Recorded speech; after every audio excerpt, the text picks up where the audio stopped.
رب اشرح لي صدري ويسر لي أمري واحلل عقدة من لساني يفقه قولي رب زدني علما اللهم فقهنا في الدین۔ السلام علیکم ورحمۃ اللہ وبرکاتہ۔ آج ہم اپنے تجوید کورس کا آغاز کریں گے۔ یہ کورس خاص طور پر ان لوگوں کے لیے ہے جو قرآن پڑھنا تو جانتے ہیں لیکن اسے تجوید کے ساتھ صحیح طریقے سے پڑھنا نہیں جانتے۔ تجوید بیسیکلی کسے کہتے ہیں؟ مخارج و صفات لازمہ اور تلاوت کے قواعد کا لحاظ رکھتے ہوئے قرآن پاک کو پڑھنا۔ یہ تینوں چیزیں قرآن کے ہر صفحے بلکہ ہر سطر میں موجود ہیں، اس لیے ان کا جاننا ضروری ہے۔ آئیے دیکھتے ہیں تجوید کی اہمیت۔ قرآن مجید اللہ تعالیٰ کا حقیقی کلام ہے جو کہ عربی زبان میں نازل ہوا، جیسا کہ قرآن مجید میں اللہ تعالیٰ کا ارشاد ہے سورۃ الشعراء بلسان عربی مبین، صاف عربی زبان میں ہے۔ اللہ تعالیٰ نے جبرائیل امین کو جب یہ قرآن دے کر بھیجا تو ساتھ پڑھنے کی کیفیت بھی بیان کر دی اور فرمایا وَرَتَّلْنَاهُ تَرْتِيلًا، اور ہم نے اس قرآن مجید کو ٹھہر ٹھہر کر ترتیل کے ساتھ پڑھ کر سنایا ہے، اور اپنے پیغمبر کو حکم دیا وَرَتِّلِ الْقُرْآنَ تَرْتِيلًا، اور قرآن کو ٹھہر ٹھہر کر پڑھا کرو۔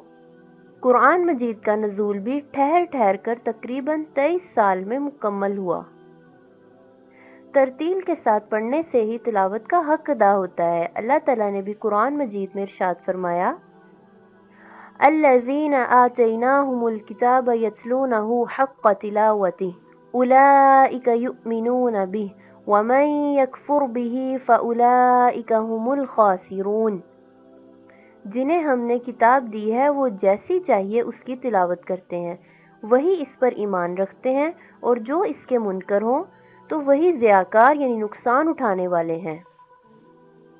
عبداللہ بن عمر بیان کرتے ہیں کہ اللہ کے رسول صلی اللہ علیہ وسلم نے فرمایا قاری قرآن کو کہا جائے گا کہ قرآن مجید کو پڑھتا جا اور جنت کی سیڑھیاں چڑھتا جا، اور جس طرح تو دنیا میں ترتیل کے ساتھ پڑھتا تھا آج بھی اسی طرح پڑھ، تیری منزل وہاں ہے جہاں تو آخری آیت کی تلاوت کرے گا۔